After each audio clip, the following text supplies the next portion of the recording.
Laban na, panibagong araw, panibagong bakasyon. Mga Lods, samahan nyo nga kami sa aming paglalakbay sa kung saan nagsimula ang surfing sa Pilipinas. At alam nyo ba na ang bayang ito ay ang naging kauna-unahang kabisera ng Nueva Ecija. Ito nga yung lugar na talagang nga namang dinadayo ng maraming turista dito sa ating bansa. At ngayon, ang Team Laban na ang makakaranas ng natural na ganda ng bayan ng Baler. Mahigit 2 oras ang paglalakbay mula sa Nueva Ecija hanggang dito sa lalawigan ng Aurora. At nang marating nga namin ang bayan ng Baler ay talaga nga namang wala mapagsidlan ng aming kaligayahan. Bukod kasi sa natural na ganda nito, makasaysayan din ang Baler dahil sa kulturang naging ambag nito sa ating bansa. Dito din kasi ipinanganak ang dating Pangulong Manuel L. Quezon. Kaya nga ang bayan ng Baler, mayaman na sa nagagandahang likas na yaman, mayaman pa sa kultura at kasaysayan. Heto nga ang mga sisiw at halatang enjoy na enjoy. Kaya hindi namin sasayangin ang mga panahon na kami ay mananatili dito. Sa amin yung patuloy na pag-iikot ay may natagpuan kami ditong isang coffee shop. Grabe, napakasarap ng kape nila rito. At nang aming marating ang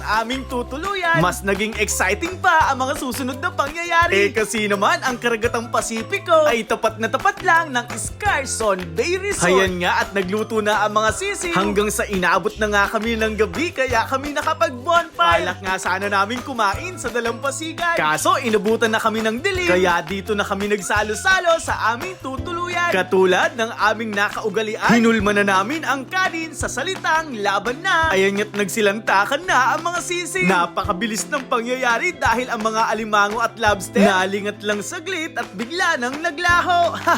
Nang makapagpahinga nga ay in-enjoy na ng mga sisiw ang jacuzzi dito sa taas. Grabe, ang saya rito. Isipin mo kasama mo dyan ang iyong kasintahan, kaibigan o pamilya. Paniguradong sulit dahil napakaganda ng kanilang pasilidad. Syempre naman, baka Scarson Bay Resort yan dito sa Baler. Ilalagay ko sa caption ang kanilang official page para mas maging mabilis at magaan ang inyong transaksyon. Promise, sulit dito mga Lods. Maganda na, mura pa. Idinisenyo ito upang mas mapatibay pa ang inyong samahan. Kaya ngayon pa lang, magsimula na kayong mag-ambagan. For as low as 1,000 pesos per head, pwedeng-pwede na dahil hindi kayo mabibigo sa ganda ng kanilang serbisyo. Panalo pa sa tanawin dahil tapat na tapat nyo lang ang karagatan. At dahil kilala nga din ang bayan ng Baler pagdating sa surfing, syempre hindi na namin pinalagpas ang pagkakataon. Dahil kahit hindi kami marunong, susubukan namin ang aktibidad na ito. Grabe, kay tataas ng alon dito sa Sabang. Hindi ka na mangangambang umitim dahil panigurado mag-e-enjoy kayo sa paliligo. Ang kagandahan sa Scarson Bay Resort ay meron silang tao na pwede magturo sa inyo kung paano ang tamang pagsasurfing. Kaya nga masayang-masaya ang mga sisiw dahil natutunan nila kung paano ito gawin. At sa awa ng may kapal, ganun pa rin.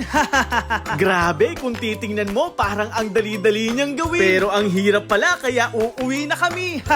Muli mga Lods, kung naghahanap kayo ng tutuluyan dito sa bayan ng Baler, huwag nang pahirapan ang sarili. Dito ka na sa Scarson Bay Resort. Ito po muli sa SK Philippines, ang proud probinsyano at isang proud Novo Ecijano mula sa bayan ng Laon. Maraming salamat po kay Kuya Carl at Kuya Mark Lipnica sa napakalupit na experience.